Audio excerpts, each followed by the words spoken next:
Hi! In front of me is Poco C65 and today I would like to show you how you can set up face unlock. Begin by going into devices settings and scrolling down just a bit to access passwords and security.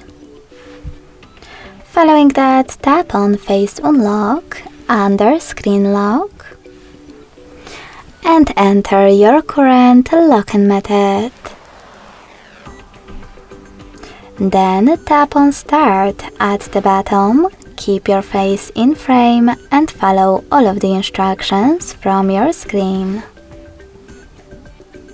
Finally, after waiting 5 seconds, tap on Next in the pop-up and add your face data. Then you can name it however you want to and tap on Done. So finally, when I switch off my screen, then turn it back on,